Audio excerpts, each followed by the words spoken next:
어느 마을에 서로 정면으로 마주보고 있는 두 집이 있었어요. 그런데 두 집안의 경제는 성격하게 차이가 났어요. 그래서 한 집은 누가 봐도 부러운 집이고 한 집은 그리 넉넉지 않은 집이었어요. 그런데 넉넉지 않은 집의 가정은 도대체 무엇이 그리 좋은지 웃음소리가 끊어지지가 않았어요. 그러나 반대로 누가 봐도 부잣집에서는 싸우는 소리가 늘 끊어지지가 않았어요. 날만 새면 우당당 부당당 소리 지르고 싸우고, 이 두 집안에는 각각의 아들들이 있었는데 이 둘이 또 공교롭게 동갑이어서 나이가 같아 둘이 친구였어요. 그런데 부잣집 아들이 자기네 집은 자고만 일어나면 우당탕 소리 지르고 싸우고 정신이 없는데 자기네보다 훨씬 경제적으로 어려운 친구네 집에서는 늘 웃음소리가 끊이지 않자 이 부잣집 아들은 자기 친구의 집이 궁금해졌어요. 그래서 자기 친구네 집에 가서 그 집에 웃음이 끊이지 않는 이유를 살폈어요. 친구네 집은 별다른 특이사항이 없었어요. 그런데 한 가지 놀라운 것을 발견했어요. 그것은 그 집안 사람들의 배려와 감사였어요. 친구네 집 가족은 늘 자신보다 다른 가족에게 먼저 양보하고 그리고 배려해 주었어요. 그리고 자기 의견을 관철하려고 하기보다 다른 가족들의 의견을 먼저 들어주고 그리고 윗사람의 말에 잘 따랐어요. 그리고 그 집에는 늘 감사가 넘쳤어요. 매사에 감사하다는 말을 입에 달고 살았어요. 그러다 보니 서로 얼굴만 마주쳐도 저절로 미소가 번지고 그들의 입에서는 사랑해라는 말이 너무나 아무렇지게 나오기 시작했어요. 그런데 자신의 집으로 돌아왔더니 자기 가족들은 매사에 불평, 불만, 짜증으로 가득 차 있었어요. 그리고 다른 가족들은 안중에도 없고 자기 목소리만 낸다. 각각 자기 고집만 폈어요. 그리고 서로가 못마땅하니 얼굴만 마주치면 싸우는 것이죠. 그래서 성경의 말씀은 잠언 말씀에 서로 사랑하며 채소를 먹고 사는 것이 서로 미워하며 기름진 소고기를 먹고 사는 것보다 낫다라고 하셨어요. 아멘. 사랑하는 주일반교 성도 여러분, 오늘 우리 본문 말씀은 사도 바울이 골로새 교회에 보낸 편지에 너희는 하나님이 택하사 거룩하고 사랑받는 자처럼 누가 누구에게 불만이 있거든 서로 용납하고 서로 용서하라고 말씀하셨어요. 그 이유는 하나님께서 너희를 택하셨기에 그리스도께서 너희를 용서하신 것 같이 너희도 그리하라고 말씀을 하셨어요. 아멘. 택했다라는 말은 헬라어 원어로 보면 에컬렉톤이에요. 그래서 영어의 elect, 선택된이 번역이 됐어요. 여러분들은 하나님의 백성 중에 특별히 선택된 자들이라는 거예요. 그래서 특별한 목적과 운명을 위해서 하나님 앞에 선택된 자들인데 여러분들의 선택된 운명이 뭘까요? 바로 복음을 전하기 위해서. 하나님께서는 우리 하나님의 자녀들이 거룩해지도록 성령님을 붙이셨어요. 그렇지만 거룩은 이미 이루어진 게 아니고 앞으로 점진적으로 나아갈 목표이기에 성도들은 그들의 생활 방식 가운데 그리스도의 성품을 점점 더 많이 나타내는 사람들로 자라야 돼요. 따라서 우리 성도들은 하나님의 사랑을 받는 자들이에요. 하나님께 행하신 모든 일을 그들의 삶을 통해 하나님의 뜻의 일치를 시키기를 바라신 거죠. 우리는 하나님의 선택을 받은 성도들은 자신들의 믿음의 고백에 어울리게 살아야겠죠. 그리고 그리스도께서 본을 보이신 새로운 옷을 우리는 입어야 해요. 그 옷은 뭘까요? 바로 긍휼, 자비, 겸손, 온유, 오래 참음을 그 옷을 입으라고 하셨어요. 긍휼은 우리는 긍휼이 여기서서 말을 하는데 다른 사람들의 필요에 대한 진정한 민감성과 진심에서 우러나온 동정심. 이건 하나님의 속성이에요. 겉으로만 아유 안 됐다 하고 지나가는 사마리아인처럼 남의 아픔은 남의 아픔이고 나하고는 상관없는 아픔이 아니라 말뿐인 아픔이 아니라 상대방의 아픔을 진정 내 아픔으로 여기고 그들의 아픔에 공감해주고 그리고 그들의 아픔에 같이 하나가 되어서 같이 협력해주는 것. 하나님은 긍휼이 풍성하신 분이고 우리를 위해 그렇게 행동하신 분이세요. 자비는 하나님께서 우리에게 행하신 것처럼 다른 사람들에게 자애롭고 친절하게 행동하는 것이에요. 하나님의 자비가 얼마나 놀라우시냐면 하나님의 자비는 시편 말씀에 보면 또 선지서들에 계속해서 나타내는 주제이기도 하죠. 다른 사람들의 필요에 관대하게 응답하는 데 더 주도권을 갖고 있어요. 이 자비는 성령의 9가지 열매 중에 하나이기도 하죠. 겸손은 교만으로 우쭐대지 않고 자기를 비하하지도 않아요. 가끔 많은 사람들이 겸손은 자기를 낮추고 비하하는 것으로 착각을 하는데 겸손은 교만하지 않고 우쭐대지 않으나 자기를 존중하는 태도예요. 이것은 하나님께 대한 자신의 위치를 진정으로 이해하는 것이죠. 그래서 그리스도께서는 스스로 겸비하셨듯이 우리 신자들도 주와 구주이신 하나님을 섬기는데 스스로 겸비해야 해요. 진우야, 목사님 쳐다봐. 진규도. 온유는 다른 사람에 대해 겸손하고 이해심이 많은 거예요. 그래서 예수님 그러셨잖아요. 나는 온유한 자니 너희도 온유해라. 아멘. 하나님과 그분의 말씀에 복종하는 태도. 그러나 우리는 온유를 나약함과 혼동을 해서 생각을 해요. 온유하면 나약하다고 생각해요. 온유는 나약함이 아니에요. 다른 사람에 대해서 이해하는 거예요.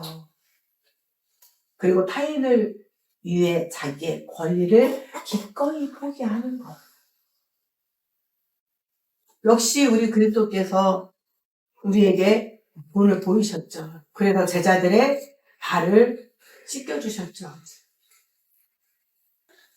오래 참음은 갈라디아 5장 21절에 나오는 또 성경의 9가지 열매 중에 하나죠. 인내가 환경에 대한 참음이라면 오래 참음은 사람에 대한 참음이에요.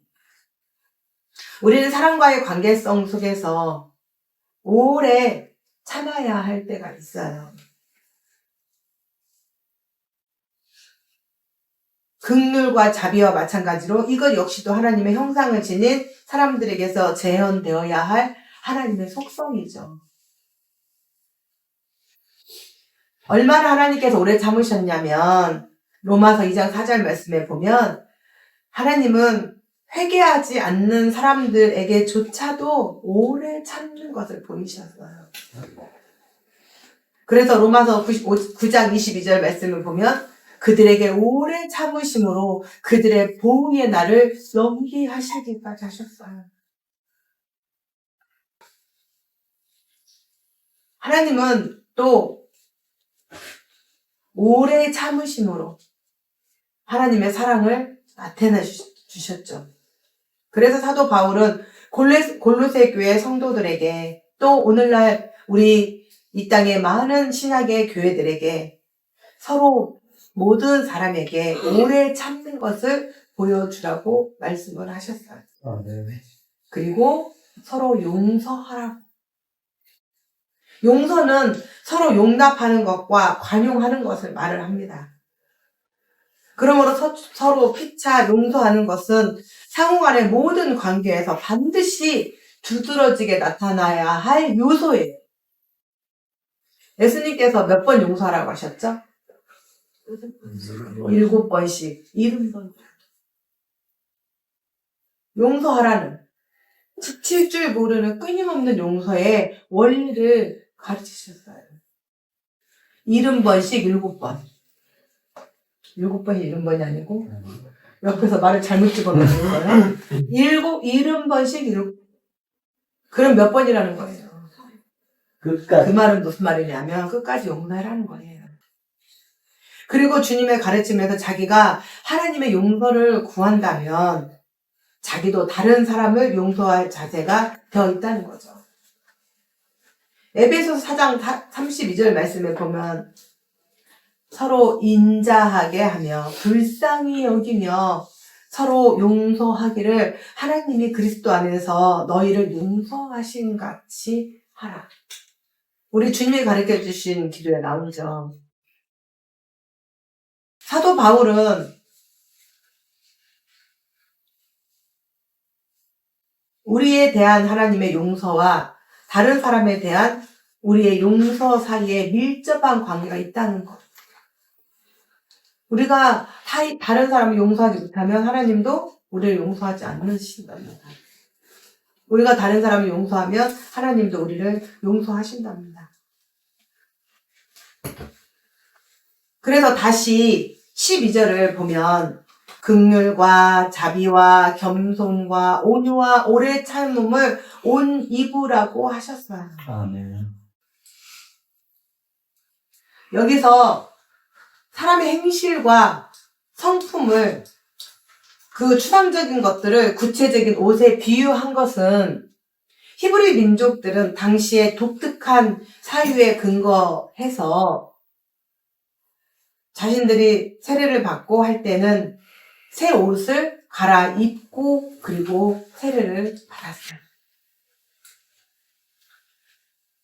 알렉산드리아의 클레멘트에 의하면 초대교회 성도들도 세례 시에 이를 기념하기 위해서 자신의 낡은 옷을 벗고 새로운 옷을 입었다고 합니다. 이같이 옷을 입으라는 말씀은 객관적인 입장에서 보아도 참으로 적절한 표현이 아닐 수가 없죠. 왜냐하면 우리가 실제로 옷을 입는다는 것은 단지 외적 치장이나 보호의 수단일 뿐만 아니라 정신과 태도에도 막대한 영향을 미치기 때문이에요. 그리고 동시에 자기의 신분과 지위의 상징이기도 하죠. 그래서 우리 민담에 이런 이야기가 있어요. 어느 가난한 사람이 낡은 옷을 입고 잔치집에 갔더니 음식을 먹기는커녕 문전박대를 당했대요. 우리가 결혼식에 가면 어떻게 하나요? 결혼식에 맞는 애복을 갖추고 가죠. 지금 밭에서 일하다가 흙에 흙 묻고 장화 신고 그리고 결혼식장에 가면 받아야 주겠죠. 우리나라 정서상. 그러나 얼마나 많은 사람들이 그 사람을 흘끗흘끗 쳐다보겠냐는 거죠. 이 가난한 사람이 낡은 옷을 입고 잔치집에 갔다가 문전박대를 당하고 이에 분한 마음이 들어서 그는 가장 값비싼 옷으로 갈아입고 다시 또 갔어요. 그랬더니 이번에는 정중히 맞이하더랍니다. 그리고 큰 상으로 안내하더래요. 그런데 이 사람이 그 상에 앉자마자 그는 옷을 벗어서 상 앞에 정중히 모셔놓고는 자기는 옆으로 비껴 앉더래요. 그래서 주인이 의아해서 물어봤어요. 아니, 옷을 왜 그렇게 옆에다 벗어서 놓는 거예요. 그랬더니 이 사람이 내가 이러한 환대를 받는 것은 다 이 옷 때문인데 이 대접도 이 옷이 받아야 하는 것 아니겠어? 우리나라에 옷이 날개라는 말이 있어요. 다시 말하면 나의 인품과 인격과 나의 성품이 내가 어떤 옷을 입고 있느냐에 따라서 내가 고귀한 자리에 초대를 받았는데 인격적으로 인품적으로 현저하게 떨어진 행동을 한다면 누가 그 사람을 귀한 사람으로 대접을 하겠냐는 거예요. 자기의 인격과 자기의 인품이 훌륭하고 성숙한 아름다운 옷을 입을 때에 많은 사람들로부터 자기가 대접을 받을 수 있다는 거예요. 그래서 사람들이 어찌하든지 비싸고 귀한 옷으로 자신을 치장하고자 애를 써요. 그런데 우리는 가끔 보석으로 치장하고 값비싼 옷을 입은 여자들을 보면 그 여자들이 앉아서 뭐하고 있나요? 자식과 남편 자랑, 부동산과 증권, 결국은 이제 음식 이야기, 어디가 맛있다더라. 그리고 이제 최종적으로 누군가의 스캔들을 들먹이는 것으로 끝을 내지요. 서양 속담에 이런 말이 있어요. 장삼을 입었다고 중이 되는 것이 아니다. 말과 행동이 훌륭하면 외양도 훌륭해 보인다라는 말이 있어요. 겉모양만 꾸민다고 해서 훌륭해지는 것이 아니라 품이 있는 행동이 동시에 따라줘요. 아무리 외양이 멋지고 번드르르 해도 이에 걸맞는 행동이 없다면 보는 이로 하여금 더 씁쓸한 느낌을 갖게 만들죠. 예수님은 바로 이런 자들을 보고 회칠한 무덤이라고 하셨어요.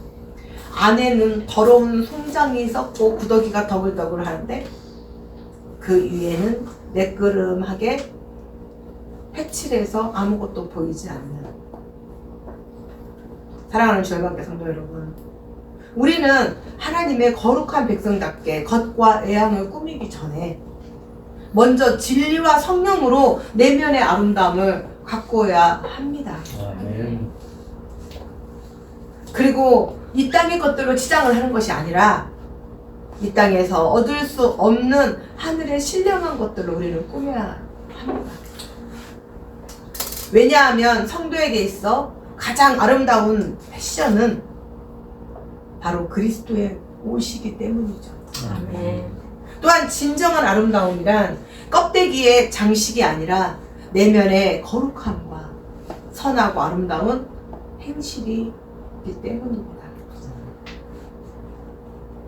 또 서양 사람들은 용서에 대해서 다음과 같이 두 가지로 말하고 있어요. 용서하고 잊어라. 용서는 하되 잊지 말라. 이게 무슨 말일까요? 전자의 의미는 용서했다고 하면서도 이를 마음에 두고 있으면 진정한 용서가 아니라는 거예요. 용서했다면 사실은 그 사실까지도 잊어버려야 한다는 거예요. 또 후자는 용서는 하되 그 교훈만큼은 잊지 않아야 한다는 의미죠. 사실 우리는 이러한 정도를 실천하는 것도 보통 사람에게는 참으로 벅찬 일이에요. 모든 것은 쉽게 잊어도 자신을 해친 자, 특히 인격 모독, 인격 살인을 당하면 죽을 때까지 잊어지지 않아요. 그러나 오늘 사도 바울은 우리에게 이런 차원을 훨씬 뛰어넘어야 한다고 말하고 있어요. 용서하고 있는 정도가 아니라 여기에 더하여 사랑으로 까지 나아가야 한다. 우리 예수님이 말씀하셨어요. 얘들아, 너에게 잘해주는 자에게 사랑하는 것은 아무나 할 수 있는 일이야. 그러나 내가 말하는 사랑은 정말 원수까지도 끌어안을 수 있는 그 사랑. 그게 사랑이야. 바로 이 사랑은 성경 전체의 가르침이죠. 그래서 사도 바울이 로마서 12장 20절에 이렇게 말씀하셨어요. 네 원수가 줄이거든 먹이고 목마르거든 마시라. 그것은 곧 숯불을 머리에 얹는 것과 같다. 히브리 민족들은 재밌는 풍습이 있어요. 우리 어렸을 때, 요즘에는 그런 일이 없지만 우리 조상들은 아이가 5살 정도, 6살 정도 됐는데도 이불에 쉬를 하면 어떻게 하죠? 키 아시죠? 이 까불 누는 거? 이 키를 머리에다 씌워요. 그리고 가서 뭐 도라 그래요? 소금. 그건 뭐예요? 한 벌의 망신을 통해서 그 아이가 다시는 이제 오줌을 싸지 않기를 바라는 부모의 애둘르는 표현이죠. 그런데 이 이스라엘은요, 예전을 말하는 거예요. 예전에는 불이 뭐예요? 당연히 떼는 거죠. 그런데 자, 불을 꺼뜨리면은 돼요, 안 돼요? 아무것도 할 수 없어요.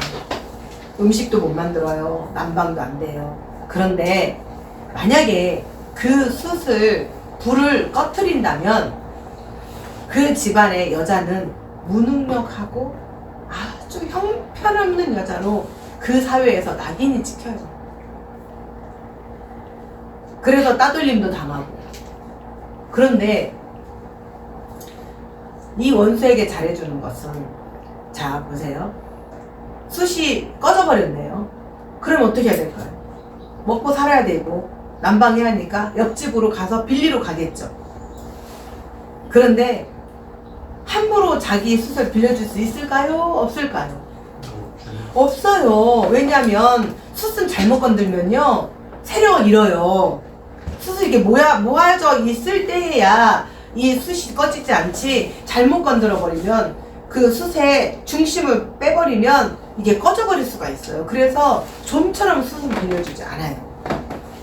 그러나 이 원수가 그 숯을 빌려왔으면 그것마저도 해주라는 거예요. 그것마저도. 그런데 말이죠, 숯을 어떻게 가지고 가냐면, 숯을 가지고 가는 도구가 머리에 이고 가는 거예요. 자, 불을 꺼쳐 먹었는데 숯을 머리에 이고 가면 동네 사람들에게 다 보여주는 것이 돼요, 안 돼요? 돼요. 그러면 나는 내 원수에게 긍휼을 베풀었지만 망신은 누가 당해요? 원수가. 결론은 네가 원수 갚지 말라는 거예요. 그럼 누가 하신다? 하나님이 하신다. 그래서 우리는 원수의 잘못을 용서하고 잊으며 돌아서는 정도가 아니라 그의 불쌍한 처지까지도 돌봐야 한다는 거예요. 왜냐하면 우리 예수 그리스도께서 바로 우리를 그렇게 용서하시고 사랑하셨기 때문이에요. 아멘. 또 우리에게 있어 최선의 선교 정책은 이제 성도 간의 사랑과 평화를 유지하는 거예요. 다시 15절 말씀을 보면, 평강을 위하여 너희가 한 몸으로 부르심을 받았나니 라고 말씀하셨어요. 평강이란 단지 성도 한 사람만을 위한 것이 아니라 하나님이 우리를 부르신 목적이기도 하죠. 따라서 이는 복음 증거, 곧 선교와도 직접적인 관련이 있죠. 왜냐하면 주님께서 이 땅에 오신 목적이 뭐예요? 바로 천국 복음을 증거하기 위함이죠. 이 복음을 증거하고 선교를 하는 것은 성도 간의 평화는 또 어떤 관련이 있어요? 우리는 먼저 마케팅을 논할 때 흔히 이야기되곤 하는 다음과 같은 우리가 애화가 있어요. 어느 신발을 제조하는 기업에서 아프리카 시장을 개척을 위한 그 여러 가지 정보를 입수하기 위해서 아프리카 시장에 2 사람을 파견을 했어요. 근데 그 두 사람의 보고가 전혀 달랐어요. 한 사람은 이곳 원주민들은 신발을 전혀 신지 않으니 신발을 팔 수 있는 가망이 전혀 없어요. 그런데 한 사람은 이곳의 가능성은 무한대입니다. 신발을 신고 다니지 않으니 한 번만 신발의 맛을 보면 무한대인 거예요. 사고의 전환. 우리는 때로 사고의 전환이 얼마나 급박하게 필요한가. 독일 신학자 로핑크가 교회를 가리켜 대조사회라고 불렀어요. 즉 모든 가치관과 목적이 삶의 모습에 있어서 이 세상과 천국 시민의 공동체인 교회는 완전히 상반된 사회라는 것이죠. 그러면 생각해 보세요. 이 세상은 날이 갈수록 점점 험악해지고 죄악이 들품고 다툼과 미움과 증오로 가득 차고 있어요. 여기에 더해서 황금 만능주의와 물량주의로 인해 사람들은 재물과 황금을 찾아가는데 돈. 정신이 없어요. 내가 300만 원만 벌면 만족할 것 같죠? 500만 원 벌고 싶어요. 나 500만 원 벌면 만족할 것 같죠? 나 700만 원 벌고 싶어요. 나 700만 원 만족할 것 같죠? 그 다음에는 1000만 원 이상 벌고 싶어요. 그게 인간의 마음이에요. 그래서 혹이 어떤 분들은 그렇게 복음을 이런 사회이기 때문에 전하기가 더 어려워진다고 해요. 이 물질 만능의 시대에 우리 각자의 또 신생교회들이나 규모가 없는 교회들은 재정이 부족해서 선교하기가 힘들다고 해요.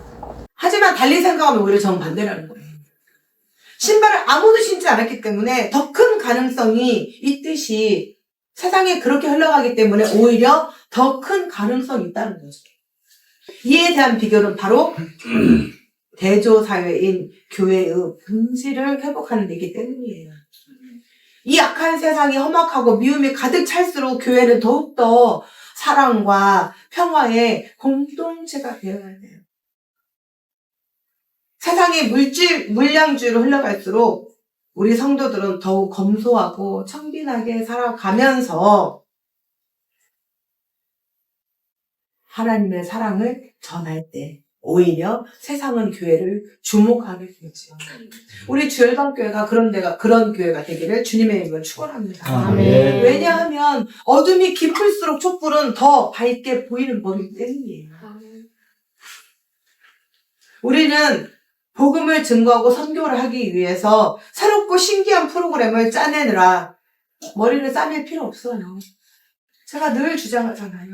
내 삶이, 내가 밖에 나가서 보여지는 내 삶이 당신이 믿는 하나님, 당신 다니는 교회라면 나도 가고 싶다. 나도 좀 데려가 주라.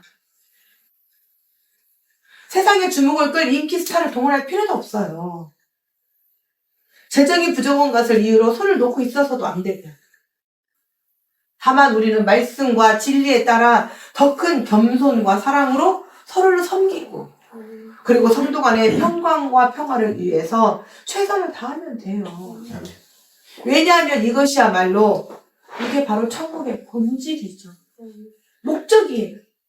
동시에 세상을 비추는 하나님의 빛과 능력이 되시는 우리 주 열방교회 성도들 되시기를 주님의 축원합니다. 아멘. 또 감사의 비결은 당연한 것을 당연하지 않게 여기는 데 있는 거예요. 오늘 15절 말씀을 보면 사도 바울이 또한 너희는 감사하는 자가 되라고 말씀을 하세요. 하지만 지금처럼 복잡하고 짜증나는 일이 많은데 이 시대에 더군다나 거창한 것이나 새로운 것만을 추구하는데 작고 조그만 것에 우리는 무감각해지고 있어요. 우리 현대인들에게 감사의 조건을 찾기란 여간 어려운 일이 아니죠. 하지만 감사의 비결은 결코 어려운 것도 멀리 있는 것도 아니에요. 다만 당연한 것을 당연하지 않게 여기는 눈과 마음만 있으면 돼요. 그리고 우리는 이러한 교훈을 우리에게 일깨워주는 일들을 우리 주변에서 얼마든지 발견할 수 있어요. 재밌는 이야기가 있어요. 우리 어린이들이 좋아하는 동화 피노키오. 여기에 나무와 깡통으로 피노키오 아저씨가 피노키오를 만듭니다. 그런데 이 피노키오가 사람이 되기를 간절히 원해요. 그래서 어느 날 자기를 만들어준 할아버지에게 이렇게 외쳐요. 할아버지, 나도 사람이 되고 싶어요. 그런데요, 내 눈에서는 눈물이 나오지 않아요. 팔을 찔러도 피가 안 나와요. 그러니 눈물이 나오고 피가 나오게 해주세요. 여러분, 이것이 무엇을 의미하는 걸까요? 우리가 너무나 당연하게 여기는 슬플 때 나오는 눈물, 상처가 났을 때 나오는 피 한 방울.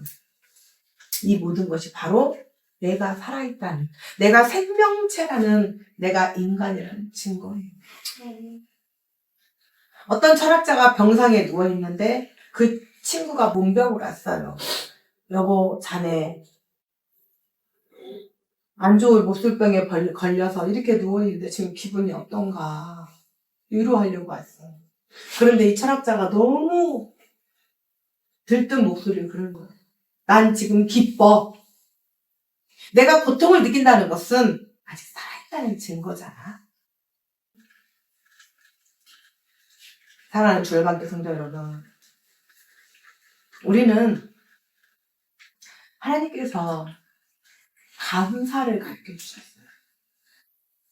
자, 우리 아까 오전에 방금 우리는 찬양을 다 했어요. 우리 화목하네, 우리 서로 사랑하네, 감사하네. 정말 각자에게 감사하다는 마음으로 감사의 인사를 하셨는가요? 그냥 시키고 가셨는가요? 저는 정말 한 분 한 분에게 정말 너무 감사한 마음으로 인사를 드렸습니다. 어느도 부부가 우리나라 최상의 실버타운을 들어갔어요. 그 안에는 우리가 인간이 누릴 수 있는 모든 다 누릴 수 있어요. 언제든지 24시간 들어갈 수 있는, 아프면 호출 버튼만 누르면 들어갈 수 있는 병원. 내가 즐길 수 있는 모든 유락시설, 취미를 다 할 수 있는. 자, 매일 3번의 끼니 때마다 내가 먹고 싶은 모든 음식들이 갖추어진 호텔식 뷔페와 언제든지 나의 이쁜 자녀들이 나를 볼 수 있는 최상의 교통시설과 모든 것 다 갖춘 실버타운에 부부가 들어가게 됐어요. 그 실버타운을 보면서 청혼의 꿈을 품었어요. 나는 죽을 때까지 여기에 뼈를 묻으리라. 얼마나 좋은가? 그런데 한 달이가, 2달이가, 7개월까지는 내가 이런 곳에 있다고 자랑을 하느라 손님처럼 지냈어요. 그런데 이제 7개월이 지나 이제 더 이상 자랑할 것도 없죠. 이제 슬슬 실버타운에 안주하고 이제 살기 시작을 했어요. 처음 한 달은 너무너무 행복한 거예요. 자기가 이곳이 천국이구나. 와, 너무 좋네. 2달이 지났어요. 3개월이 지났어요. 오마이갓. 그렇게 맛있던 그 호텔식 뷔페가 이제는 역겨워서 냄새도 맡기 싫은 거예요.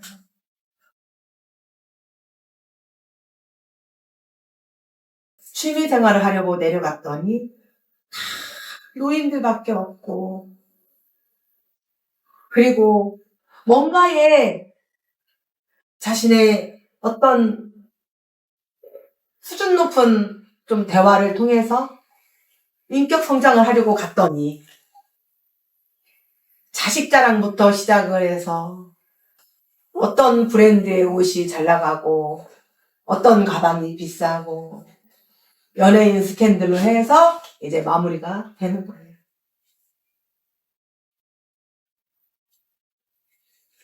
이 부부는 더 이상 견딜 수 없었어요. 그래서 부부가 다시 상의를 했어요. 나갑시다. 그리고 시골에 다 쓰러져가는 아주 조그만 집을 하나 얻어서 들어갔어요. 그날 첫날 밤에 귀뚜라미가 오는데 그렇게 그 소리가 남도할 수 없는 거예요. 마당을 나왔는데 정말 쏟아질 것 같은 밤하늘의 별들이 너무 아름다운 거예요. 잘 자고 아침에 일어났는데 아내가 포도박을 깨트려서 끓여준 된장찌개가 얘들아 너무너무 맛있는 거예요. 얼마나 감사가 쏟아져 나오던지 두 부부는 두 손을 잡고 하나님께 감사의 기도를 드렸어요. 이게 우리가 찾아야 할 감사의 조건이고 우리에게 주신 은혜였습니다. 사랑하는 주 열방교회 성도 여러분, 하나님께서 우리에게 서로 새 옷을 입으라고 하신 것은 우리가 긍휼과 자비와 겸손과 온유와 오래 참음을 하라는 거예요. 그래서 또 바울은 그러나 한 가지, 이 모든 것 위에 하나 더 사랑을 더하라고 말씀을 하셨어요. 사도 바울은 우리가 사람들을 하나게 되게 하고 굳게 세우려면 이 사랑이 발휘되어야 된다고 하셨어요. 그리스도 안에서 성장하기를 바라는 사람들은 사랑을 최우선 순위로 삼아야 하는 거예요. 바울은 사랑의 우위에 대해서 꾸준히 이야기하고 있어요. 우리는 하나님의 사랑 안에서 우리 성산 주 열방교회는 사랑의 띠로 하나가 되기를 주님의 이름으로 축원합니다. 아멘. 서로 지적하고 서로 헐뜯고 분열하고 다투고 이런 모든 것들은 마귀가 교회가 분열하게 만들고 그리고 이제 교회를 절단나게 만들고 그리고 이제 모든 사람들이 다 흩어서 마귀의 계획을 이루게 하려고 하는 거예요. 지금 마귀는 우리 교회 문 앞에 입을 벌리고 엎드려 있어요. 키질을 할 때 알곡들은 안으로 모여져요. 그런데 거기에서 따로 떨어져 나가는 알곡은 힘이 없어요. 그래서 마귀에게 붙잡힐 수밖에 없어요. 왜냐하면 따로 떨어져 나간 알곡은 키질에서 밖으로 힘이 없기 때문에 떨어져 나가기 때문이죠. 그런데 알곡끼리 서로 뭉치면 소용돌이와 같은 힘에 의해서 절대 밖으로 떨어지지 않아요. 우리는 사랑의 소용돌이로 지금 하나로 똘똘 뭉쳐야 할 때입니다. 아멘. 그래서 서로 손에 손을 잡고 우리는 하나가 되어야 해요. 우리에게 있는 마음의 장벽을 허물고 우리에게 있는 마음의 담을 허물고 그리고 우리가 서로 하나가 하나로